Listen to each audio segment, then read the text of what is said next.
Maqaan kiyya Yaasiin Muhammad naan jenni haramaa irraa hin irreechi kun waan dhukkubni kooronaadha hanqina nurraa hir'ise malee gammachuu gurguddoodha irreechi irree teenya akka aadaa Oromoottis akka hundaatu irreechi irree teenya.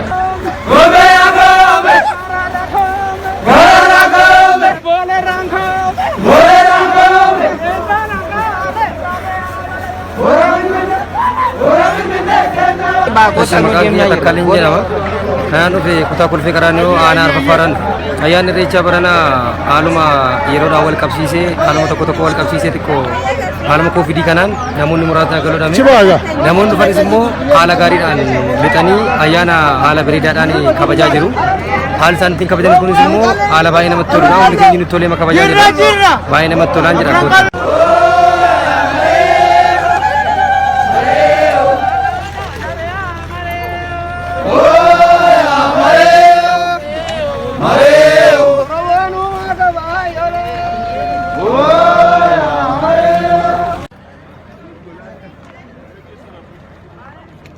Maqaan koo Zainaba Muhammadin jedhama kan dhufe godina Arsii Lixaarraa. Irreecha baranaa sababa dhibee koronaan ol qabatee akka duraa qeerroof qarreen hedduun baanii dhiichisanii kabajuu baatanis qaamni dhufe kun karaa fayyummaa isaanii eeggateen, karaa adda fageenya isaanii eeggateen, karaa nagaa isaanii eeggateen jaalalaa fi gammachuu ofii ibsachaa jiru. Waan duraan ol argina Oromoon kaabaa kibbaa bahaa dhiyaa qeerroof qarreen Oromoo dhufanii wal hammachanii waliin dhiichisaa kabaju kanaan duraa'ee bara kana sababa dhibee COVID-19 wal reebbachuun wal hammachuun walitti hiikuun hin jiru.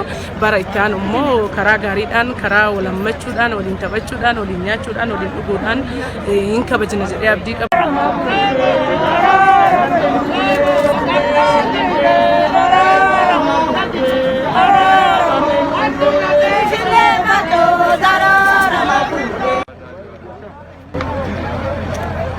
Kutaamuruu gaarraa doon jedhama kalaqa xaafoo kalaqa daadhiin himattaa'u. Irreechi das nama jedha garuu maaliif barana ka baay'ee bashitaa kanaaf namni uummanni ka warri barbaachisaa ta'e hin argamne irreecha kanarratti bara dhufutti bashitaan kun badee akkanumatti kabajnee dheetana yaadda. Waa'ee dhuma bashitaa kanaaf uummanni keenya nama tawassanan jedhameetu kaardiin sillaatamu namni fedhii qabatu dhufuudhaaf dhufuu hin dandeenye garuu waa'ee dhuma bashitaa kanaaf malee rakkoon hin jiru.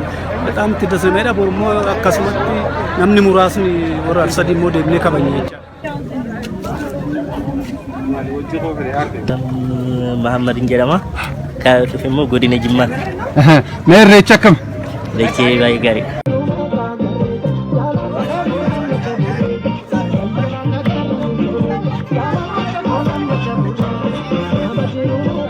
Hasan Mamma jedhama. As magaalaa Finfinnee naannoo Boolee Bulbulaa kanan jiraadha.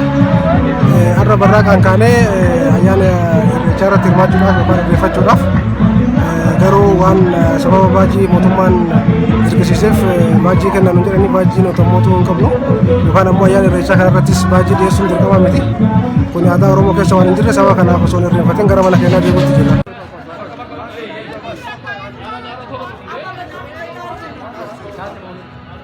Maqaan koo Alsan Firoomsaa jedhama. Irreechi baay'ee beesaa garuu xiqqashuus wanti akka barreen gaddaatti hoggaa laallu barana baay'een uummataallee baay'ee irra teera. Otoo uummanni keenya akka barreen gaddaatti bahee haala adda ta'een kabajatee baay'ee namatti tola ture. Akka ilaaltu kanatti namoonni asitti argaman baay'ee xiqqashuudha malee haalli jiru baay'ee beesaa. Sabni Oromoo immoo jaalalaan haammataadha. Saba kamiyyuu of keessatti naannoo kamiyyuu caala saba kamiyyuu haammatee kan jiru saba keenya kanumaaf akkuma irreechi haammataadha jedhame sabaaf sablammoota naannoo keenya keessatti argaman hunda hirmaachisuudhaan haala adda ta'een amma kabajamaa jira.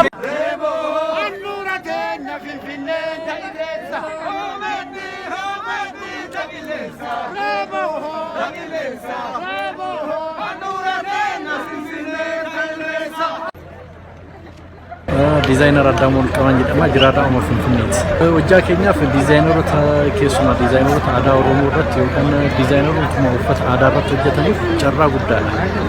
Carraa guddaadha maaliif jennaan dizaayinara kan baastu waan akkanaa irratti innaa namni si uffatee innaa si miidhagu atis yaaddee cinqamtee dizaayinara adda addaa baastee hojjetta. Kanaafuu carraa gaba irreechi kun jechuudha uffata aadaa irratti keessumaa saampiloota adda addaa dizaayineroota baasnee turre garuu akkuma jaaddu koovidiin kunis ijaa jiruuf namnis baay'ee akka hin seenne jaa'uun kun gabaan keenya baay'ee gadi bu'eera malee baay'ee gaarii ture akka nuti yaadne takka waggaa kanaa fi kanarratti ilaalan baay'ee garaagarummaa qaba. Kuni malkaa irreecha Finfinnee Dololoo Biddeenaati.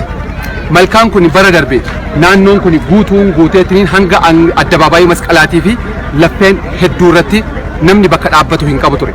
Har'a sababoota dhibee COVID-19 fi dhimma nageenyaatiin jedhameetiin ibsameen lakkoofsi namoota akkaan gadi xiqqaatee kumaatamoota xiqqaadhaan kanneen irreeffatanii kanneen hafan immoo naannoo kanatti mul'atu. Gabaasa sagalee Ameerikaatiif Muktaar Jamaal Finfinneerraa.